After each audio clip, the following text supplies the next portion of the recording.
I'm only one drink away from the devil. I'm only one call away from home. Welcome back to Unbandaged, the number one podcast in America, according to us. And it's just explosive, Govy. I'm reading it off my page here. Our last show, we had 32,436 listeners, according to our unofficial records. And it's just unbelievable. We're just becoming so popular, and it's getting to the point where I think my friends are going to have to talk through my people rather than talk to me directly, because we're just becoming so huge at this podcast. Just joking. Anyway, welcome back from vacation. How was your vacation? Yeah, it was nice. I was up in Wildwood, New Jersey and Longport, New Jersey. So it was nice to have like 60-degree days, especially, at night. It was get out of the humidity. But it's interesting up there. It's interesting up there. Wildwood, New Jersey. I mean, I go way back to Margate, Ventnor, Wildwood, Ocean. Well, Wildwood's a lot different than Longport, Margate, and Atlantic City. I mean, you were in Donald Trump, you were in DeSantis country. And by the way, there is no Bud Light at all in all of Wildwood, New Jersey. None. So they got rid of it. Yeah, matter of fact, you would be nervous to order a Bud at a bar there, So I mean, it's. I'll tell you what Wildwood, New Jersey is like. If anybody that went to Veterans Stadium, that was a stadium that the Philadelphia Eagles played in, they had the upper level, the 700 level, where it was wild. That's Wildwood. Then if you go down to like the 400 level, you get sort of like Margate, Atlantic City. And then when you're in the executive box with the owner, you're in Longport. So, but Wildwood is like you're at the 700 level up there. Anything goes up there.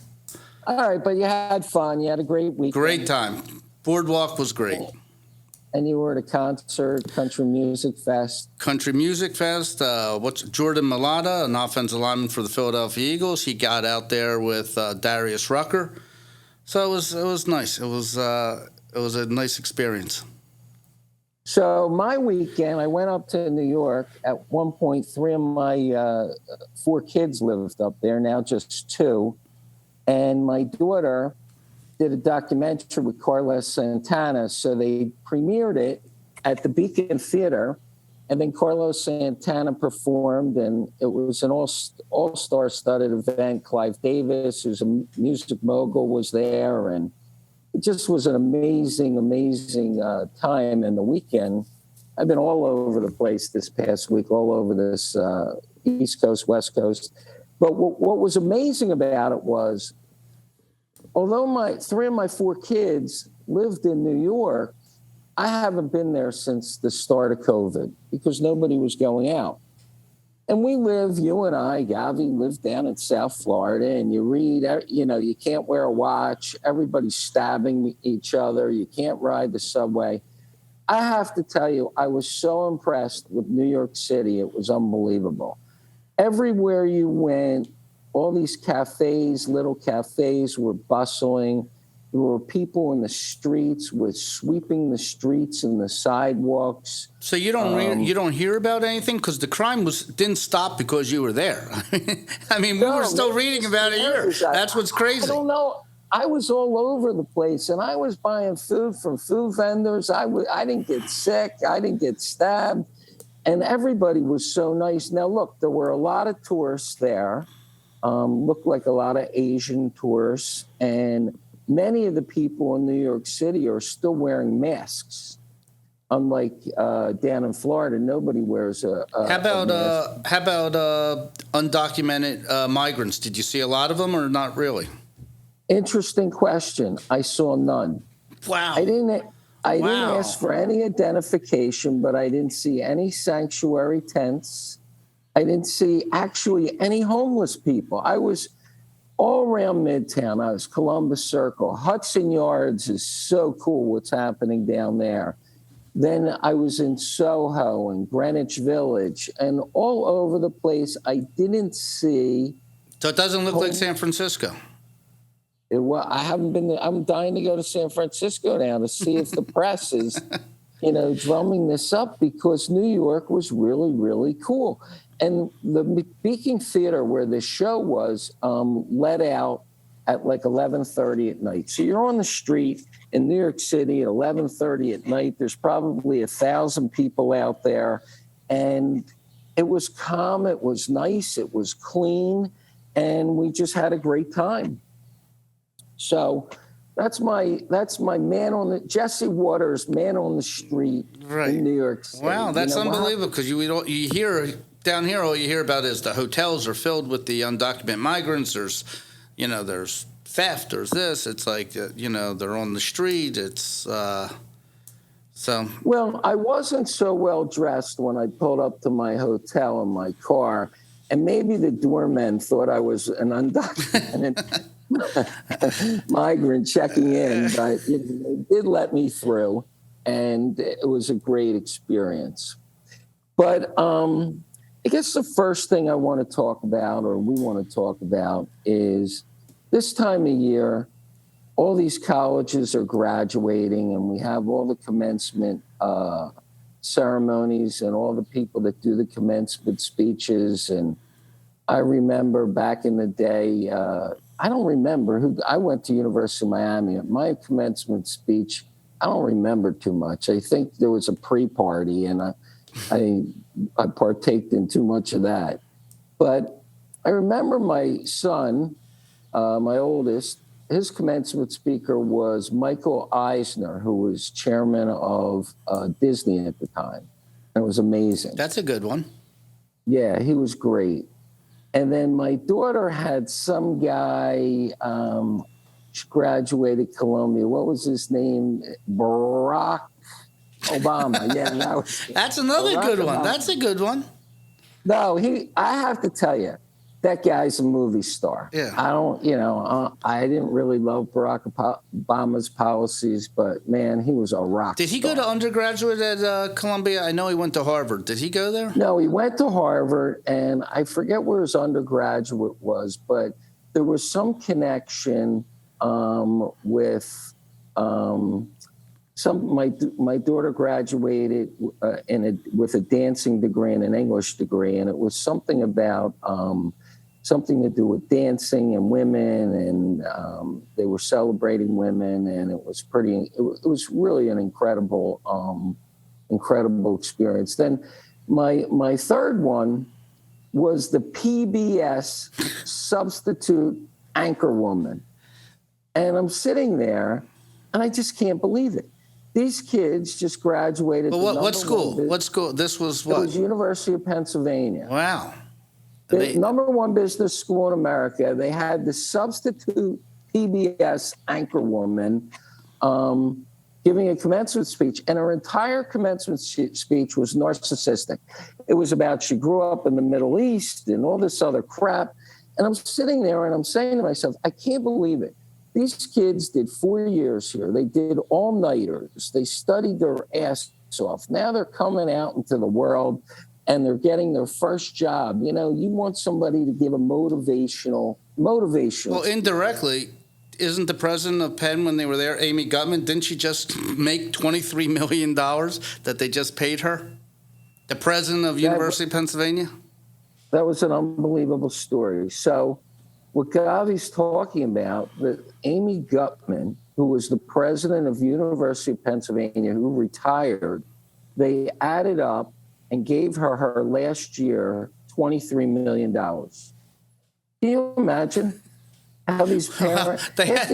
They took it out, and you got a substitute PBS commencement speaker. That's what happens when you pay the president $23 million. The thing about it, Govy, you have so many friends that graduated at University of Pennsylvania, you and your brother. I mean, these guys are legendary hedge fund guys.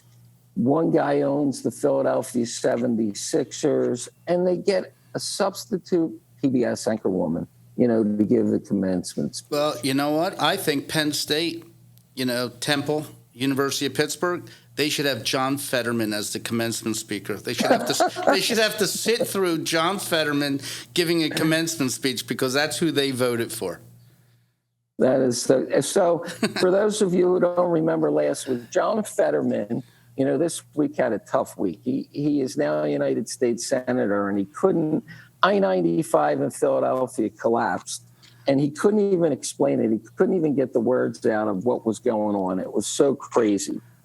But I asked Govy if I could take a minute out of our precious time, because I saw this clip on commencement speeches, and I don't know if anybody has ever seen it. It's by a admiral who was in charge of the Navy SEALs. His name was Admiral McCraven. And I'm just going to read. His commencement speech is only 3 hours and 45 minutes, so bear with me now. I'm only going to read 2 paragraphs of it because it's pretty cool. So excuse me for looking down. It seems a little ridiculous at this time, particularly in light of the fact that we were aspiring to be real warriors, tough, battle-hardened SEALs. But the wisdom of this simple act has proven to me many times over. If you made your bed every morning, you will have accomplished the first task of the day. It will give you a small sense of pride, and it will encourage you to do another task and another and another. And by the end of the day, that one task completed will have turned into many tasks completed. Making your bed will also reinforce the fact that the little things in life matter. If you can't do the little things right, you'll never be able to do the big things right. And if you by chance have a miserable day, you will come home to a bed that is made, that you made. And a made bed gives you encouragement that tomorrow will be better. So if you want to change the world, start out by making your bed. And it's just such a simple message. You could see that on YouTube. So if anybody wants to watch that, you can go to YouTube and see that. It's great. So his name is Admiral McCraven, McCraven, and he's decorated in all his Navy stuff, and he's cool looking, and he gives this little speech about making your bed in the morning. Even if you have a miserable day, at least you come home to a made bed. So it's pretty cool. So, Cutty, just want you to know, talking about I-95, it's going to be open this weekend. They're having a temporary fix. Are you going to go on it? I'm not going to go, but I want to tell you something. The brand new governor, Governor Shapiro, who was an attorney general before he became governor, he came down from the helicopter wearing a bomber jacket. And everybody said how presidential he looked. Like this is like the young darling of the Democratic Party. And then you sit there and you say to yourself, well, what did he do that they're already mentioning him as presidential material? And then is it going to be that he fixed the bridge? Is that all you have to do in the United States? Is our bar so low that you can run one day and say, I fixed I-95. I patched it up. You should be president. I mean, well, that's a little better than what Chris Christie did. He shut the bridge down. Yeah, I'm running for president, and then sat on the beach by himself. Right, on a closed beach, right? Yeah, on a closed beach, he sat there by himself. So that's true. That's true. But yeah, so the bar is so low, I guess, because this is easy to just jump right into this Hunter Biden stuff and Joe Biden and, all that stuff that came out this week where he made a plea deal for his gun, where he lied on his gun permit. And then he made, I think, $1.5 million over 2 years and forgot to pay $100,000 in taxes, something like that. And I think. Do you think the country is just tired? Do you feel like there's a sense that the majority of the people, they're just tired? You're watching China. They're trying to open up bases in Cuba. They're getting stronger. In the United States, we just keep bickering back and forth. The election, it's like the politics involved in going back, forth. We're stuck. We're stuck on 2020, and we can't move forward. Well, this Hunter Biden thing, I think people have fatigue. It's 5 years. Right. And they're like, whatever, we don't even care anymore. Yeah, he's the president's son. He's going to get a deal. And he got a deal. The crazy part about it is Trump's accountant, Weisselberg, 77-year-old guy, didn't pay taxes on a free car and taxes on money he paid for his grandkids' private school. He went to Rikers Island for 6 months. It's incredible how that can happen, how you can put a 70-some-year-old man in Rikers for doing something less than Hunter Biden, and then just think the country should just accept that. How about the Kodak Black, the rapper? How about all the people that went to jail, Wesley Snipes, that went to jail for doing less than Hunter Biden, and he gets to walk? Same thing with the guns. I mean, you're talking about gun control, gun laws, gun this, and here's Hunter Biden. Everybody went to jail on what he did with a gun. And all of a sudden you're going to say that he gets a pass on that. And, yeah, you can go into a special program. That's for maybe if you smoked a little pot, or maybe if you did a little petty theft and you stole a candy bar from a store. But not if you're high on crack cocaine and you're sitting there that you're doing crystal meth and then you lie on your gun charge. That's automatic jail time.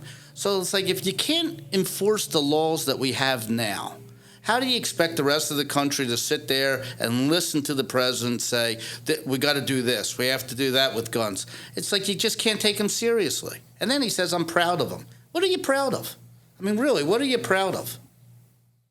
Well, didn't Plexico Barris shoot himself in the thigh or something? And he went to jail. Yeah, that was him. The gun went off in his pants. He shot himself. His pants. He shot himself. And he went to jail. And he went to jail. And he was a Super Bowl hero. And he was a Super Bowl hero. And he went to jail. I mean, it's just like, it's crazy. I mean, it's they say Hunter Biden now lives in the White House, so it's more difficult to serve him with subpoenas. Right. I mean, it's absolutely crazy. And then on the other side was Donald Trump this week.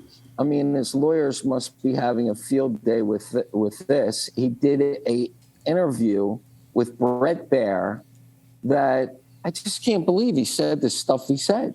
I mean, it was remarkable. Shocking.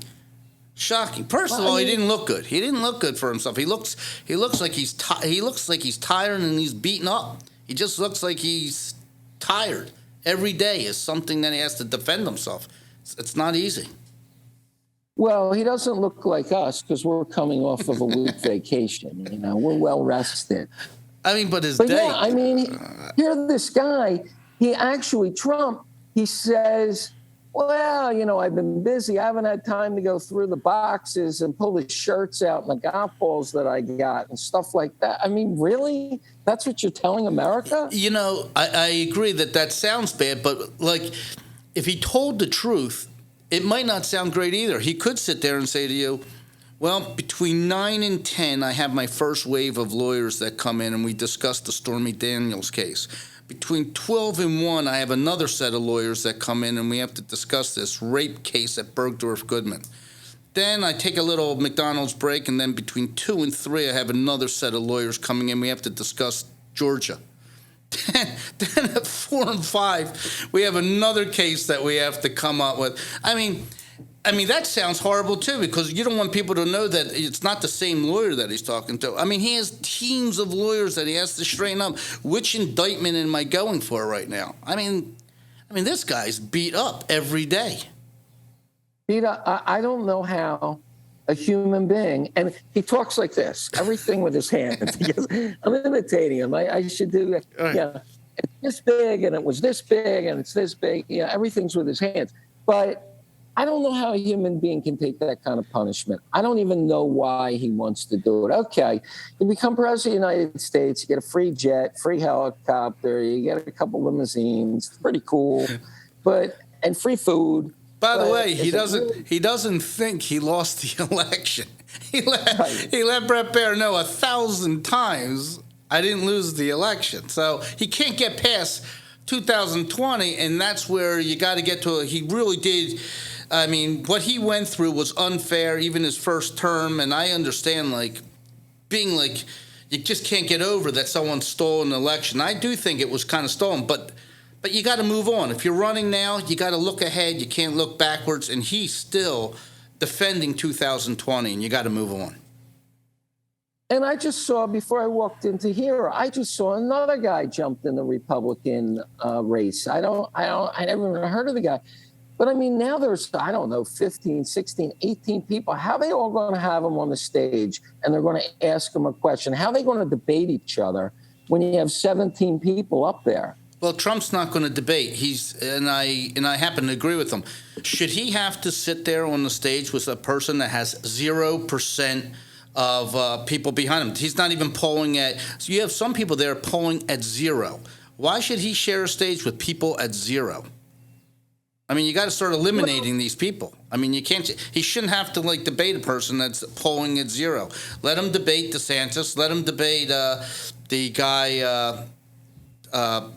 from Tim Scott's good. Yeah, Scott. Tim Scott's really sharp. The other guy, the guy from India descent. Varaka.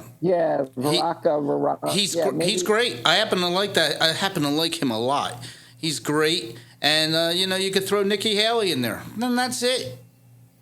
But how do you decide who gets to go on the debate stage? Now they're saying they have to sign this oath. Did you hear about that? Yeah, to pardon him? No. They have to sign an oath that whoever becomes the Republican nominee you will support. So that's how you're going to get on the debate stage. Well, that should be a no-brainer. I mean, what are you going to support? Joe Biden? Let's say Donald Trump's the Republican nominee, and Chris Christie says, I'm not supporting him. So then if you're not supporting him, you're supporting Joe Biden. I mean, it's or you're a non-vote, I guess. That's not the American way. I mean, really? You think the country would be better off without Donald Trump? That's ridiculous. So now Donald Trump has an early date, I think August something, for this document case. And like you said, he's got them lined up like airplanes on a runway here. I don't know how he gets out of this, but, hopefully. I'll tell you something. It's like a horse race. I mean, Donald Trump right now is like secretary in the Belmont. There is nobody.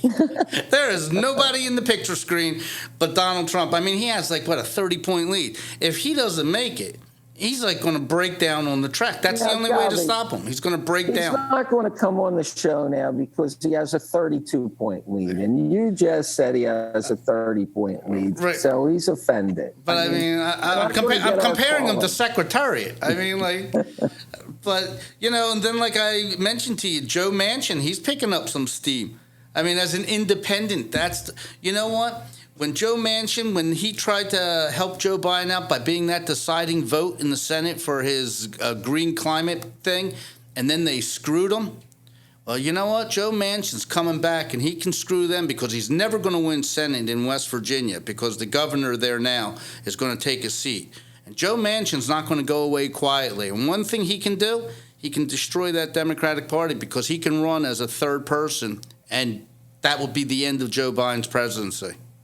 But don't you think that he'll hurt the Republicans too? Don't you think that some moderate Republicans will end up voting for him? No, because Donald Trump's base is his base. He doesn't lose anybody. He can do anything he wants. When he said, I can shoot a gun down Fifth Avenue, he doesn't lose one person. He might not gain, but he doesn't lose. So if he keeps his base and Manchin dips into Biden, Trump's going to win. Unbelievable. So we just came off of another great tournament, golf tournament. It was the U.S. Open, probably one of the greatest tournaments, one of the 4 majors. And it came down to the finals here with this guy, Wyndham Clark. What do you think of that name, Wyndham Clark? I mean, I think. How do your parents decide to name you Wyndham? I mean, what? I don't know. It sounds like he. Maybe they conceived him in a Wyndham hotel. I don't know, but it sounds like he maybe has a wife named Buffy, or something like that. So we had Ricky Fowler, who was one of the great, cool Puma dudes in golf, who's been for the last 5 years in a severe drought. And we were rooting for him. He was playing great the first couple days. And then, of course, Rory McIlroy was right there. So we had an exciting tournament. But what was so strange for me, because it was at the Country Club of California, and you have a time difference. This thing on the East Coast, if you were here on the East Coast watching it, didn't end until 11 o'clock at night. Where normally, these things are done at 6 or 7 o'clock at night.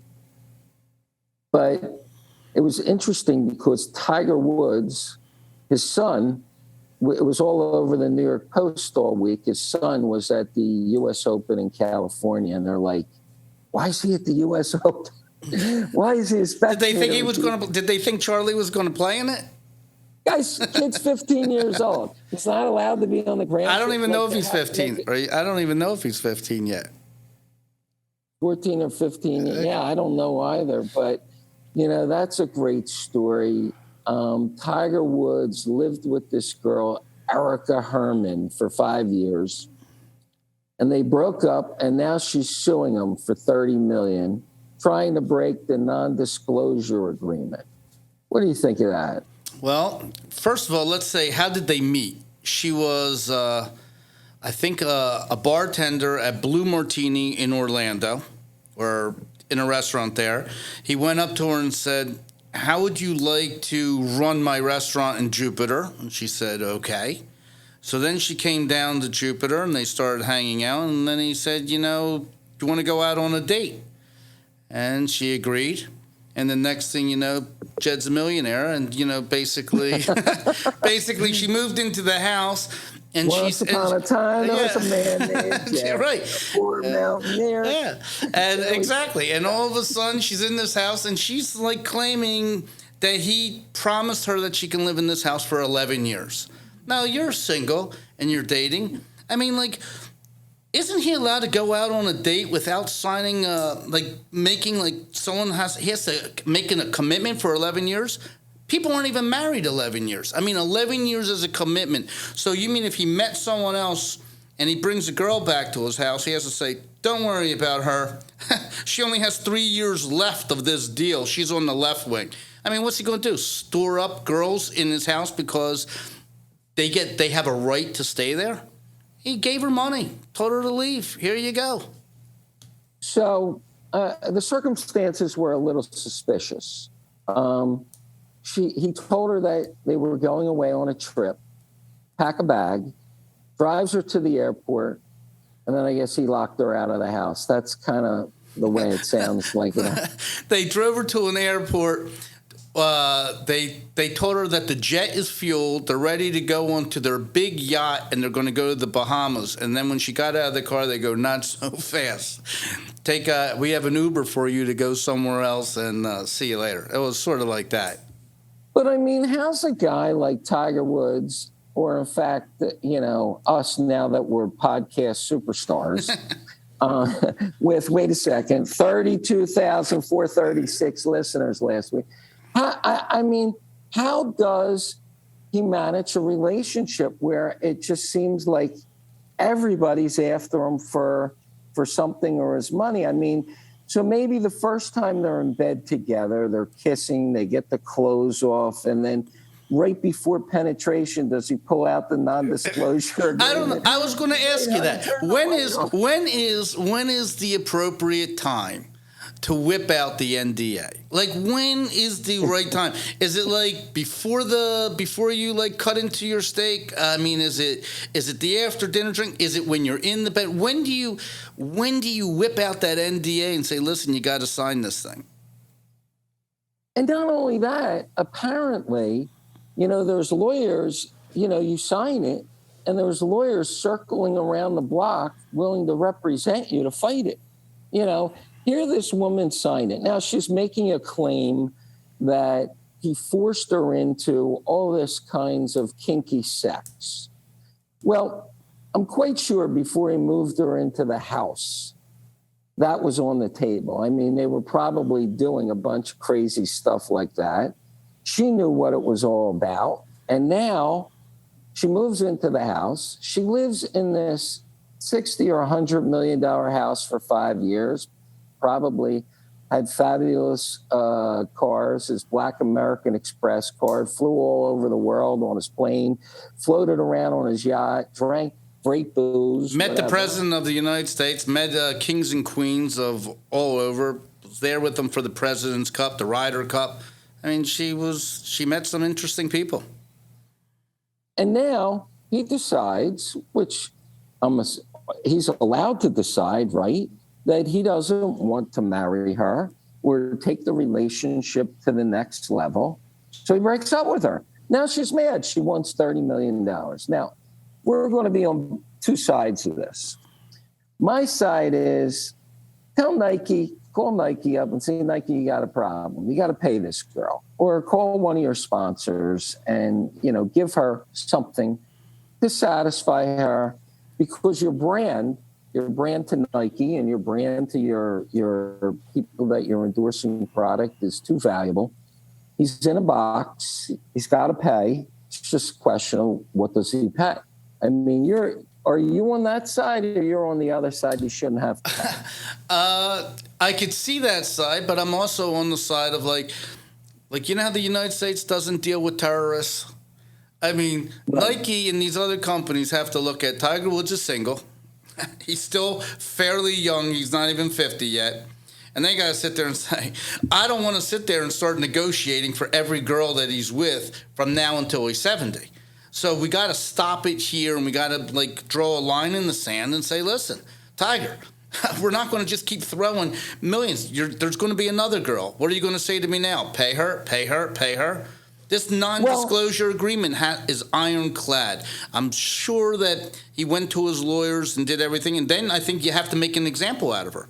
She could be a really nice person, but you have to lay the law down so that the next person will say, whoa, you remember what happened to her? She was offered a $2 million house, maybe $5 million in the bank, and now she's Hunter Biden's girlfriend.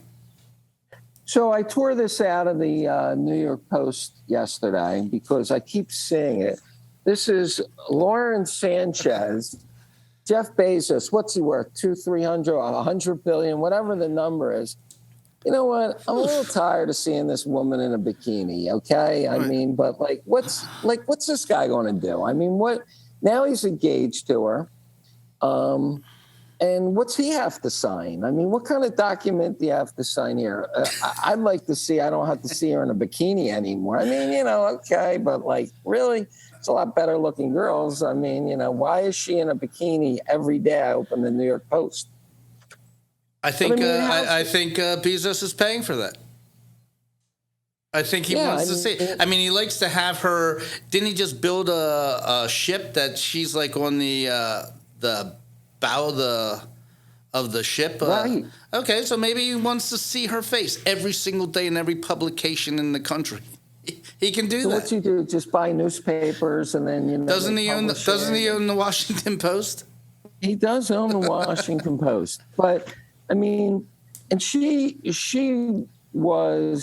had 2 or 3 or 4 other marriages, didn't she? Yeah, she was married to Tony Gonzalez, who she has a child with, who was one of the greatest tight ends in all football, played for Kansas City and the Atlanta Falcons. And he's thrilled to death. He was on these trips with them. That's how well they get along. And, I think he works now for Thursday Night Football, which Amazon is the TV provider. So Tony Gonzalez is now has a great job because of this, So there's a benefit for Tony Gonzalez to have with Jeff Bezos.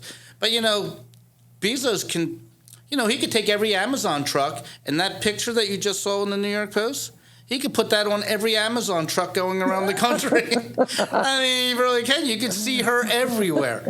At all hours of the night could be delivering packages. Right. So, we got to tell her plastic surgeon to take a break. I think, she's getting, doing a little too much. I mean, she's an attractive woman, but it's enough already. So now we're down to this Bud Light thing. You brought it up to me yesterday in our little, once a week we talk about what we're going to talk about, but most of it, because we're so talented, is just off the cuff here. I mean, we just shoot the shit.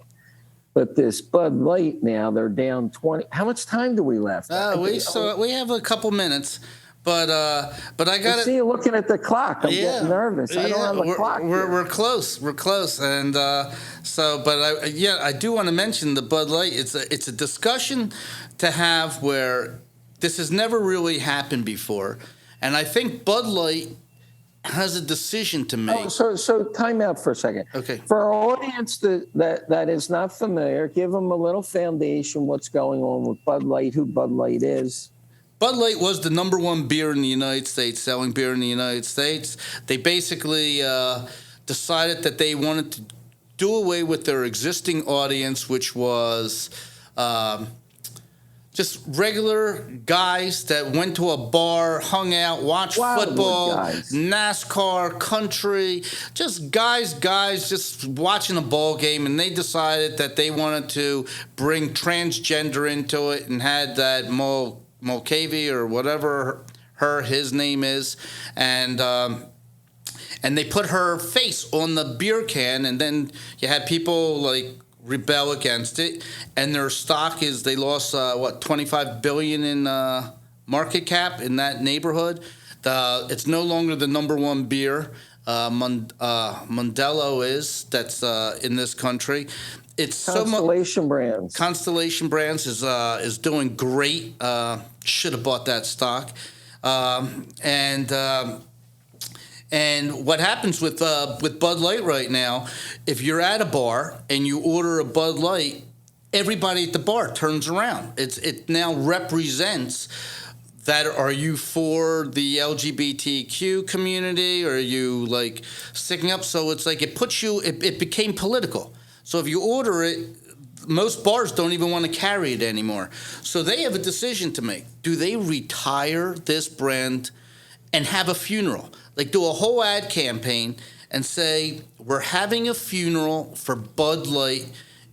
You'll never see it again. And then recreate the new Bud. And it's like they get to get their audience. They get to have their clients back, their customers back. And you bury it. It's the Bud Light no longer ever exists. Well, the problem is we've been talking about this for the 6 weeks that we've been doing this podcast, and every week their sales are down. You have a TV screen on in your back. Luckily, it's not soft porn back there. What it is? It's okay. I would turn around, but you would see my ball. It's okay. We're lucky it's not soft porn back there, like Cinemax or something. But yes. No, but it's like where does it stop? I mean, you're saying like in Wildwood, New Jersey, where you just were, nobody's drinking Bud Light. No one. I mean, you're not going to go. No one. No one at a bar. No one that you can not even in the stores. It's not being sold. It's like you're buying everything but that. And the consumers are getting more educated. They're not even buying Anheuser-Busch products, because in the very beginning, they would just buy a different brand, and it was still under the Anheuser-Busch umbrella, InBev, as their corporate company. Now they're getting even smarter and saying, whoa, that's still the same thing. So they're going to like a Coors Light, they're going to Modelo, they're going to Corona, they're going to Constellation Brands. I'm telling you, what a great thing that is for Constellation Brands, and great stock to be buying. Yeah, Constellation Brands, now Modelo is the number one beer in America. But I was talking to a friend of mine who runs a Fortune 50 company, and I'm asking him, like, when your marketing people are doing something like this, are you aware of it? And he said to me, no. And I said, well, is the CEO of a giant company responsible for this failure? He said he is responsible for crisis management, and this is a crisis. Now, they're paying me a lot of money to run my Fortune 50 company, he said, and all I have to do is make one or two good decisions a year, and I make my, it's worth it. So whoever is running crisis management for Bud Light is screwing up. Now, a lot of times we've all been in situations in life where you try and save things where when you look in the rearview mirror, you said, well, I should have pulled the plug early rather than drip, drip, drip, drip, drip. I think that's where they are now. I mean, it's a drip, drip. Well, that's why I think you got to bury it. You got to have a funeral for it. It's not coming back. And if you work for Bud and you were in charge of that, how does that look on your resume? Where do you go from there after they let you go? Do you put that? I was in charge of marketing for Bud Light. I mean, it's like. And what do they do with the Clydesdales, the horses? Well, you can keep them. Right? They keep that's Bud, and that's why they have to bury Bud Light. You got to bury Bud Light, keep the Clydesdales, bring back the frogs, bring back some of this stuff, and create a brand new beer. Just lose the light.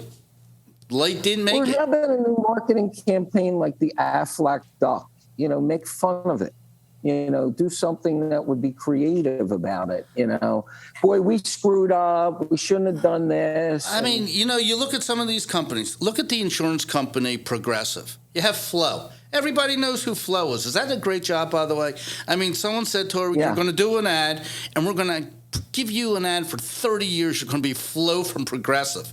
I mean, Jake from State Farm. Yeah, right. I mean, don't mess it up. Here it is. That's what Bud did. They ruined something that was foolproof. It's just crazy that they did that. And, I just want to mention one other thing. This Mounjaro, have you been reading in the paper about, besides all the people like John Goodman and things like that there's some side effects, like you lose your butt. They call it a Mounjaro butt. Are you having a Mounjaro butt moment right now? No. So what happens? Your butt shrinks? Yeah, your butt shrinks and it becomes really little and flat. So they call it a Mounjaro butt. Oh, when you take Mounjaro is the same as Ozempic. Yeah. And then I guess you get more wrinkles on your butt, right? I mean, your butt has more wrinkles. I don't know. Yeah, maybe. All the excess skin from all the years of fat. They call it Mounjaro butt. But meanwhile, it's not stopping anybody. They're all going full steam ahead on this Mounjaro. I mean, it's so funny. Govy and I all week long exchange pictures. Well, Google Billy Joel. Billy Joel lost the person. Look at John Goodman. He's very famous. He was...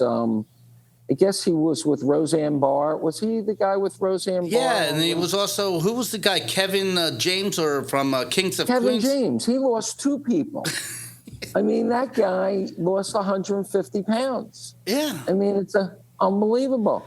And all these people, you have Charles Barkley. We could just go down. Oprah Winfrey, who... obviously is involved with Weight Watchers, and Weight Watchers is now embracing this product. So, but they're going up to people like John Goodman. He's going for a role in the movie, and they're saying to John, "We have a part. It's for a guy that's 175 pounds. I know you're 350 pounds." And he's like, "No problem. Give me 6 months. I'll be ready for that role." And sure enough, he's coming down. He can handle any role in Hollywood. It's like Jake LaMotta in The Raging Bull. The guy had to really lose a lot of weight for that role. Now, could you imagine if all he had to do was take Mounjaro for 3 months? Right. So now when you watch all these people in the award ceremonies or the Grammys or whatever, and you see them up on the stage like a John Travolta that lost 30 or 40 pounds, It's not the first thing that goes through your mind. Oh, no, he didn't eat carrots all day. But they do. They do say that they're working out. They all say that same stuff, but I don't know why they don't just say what they're doing. Everybody knows what they're doing. But, yeah, it's crazy. So... Anyway, Govy, I want to give a shout out to one of my frat guys that is spreading all the good stuff about us on campus, Carter Prince. He won the Long Island Amateur Championship for the second year in a row. Yeah, big time. Yeah. And he's looking to go pro. So hopefully when our podcast explodes and we have some money, we'll be able to sponsor his bag, the Cutty or the Govy and Cutty show or whatever. And it's exciting for him, but we are growing every week, and we're really thankful for everybody listening to us, and they can find us on Spotify, Apple, and we're going to try to branch out maybe to a little YouTube. So we got some things in the works. Maybe a little TikTok. we might. We could do that too. Yeah. We could do that too. TikTok is big. Is big. Yeah, we got to do what our advisors tell us to do at this moment. Right. We have teams now. We have teams of people. All right, Govy, I love you. Have a great week. You too, Cutty. How is the weather? I'm up north. I just got here. We had a little sprinkle down here, but it's back. We're like at 87 degrees, partly sunny here. But the air conditioner is working. Air conditioner's working. I see up north, it's like... they haven't even had a summer yet. We're up in Philly and New York. It's like cold. It's in the 60s. Oh, by the way, I take a picture on my car radio every morning as the temperature when I go to the gym at 5:30. And it's been 58, 59 degrees in the morning. It's crazy. There's no summer yet. It's pretty crazy. How are the girls at Lifetime in Philadelphia compared to the girls in Boca Raton, the Lifetime girls? Well, that's an interesting question.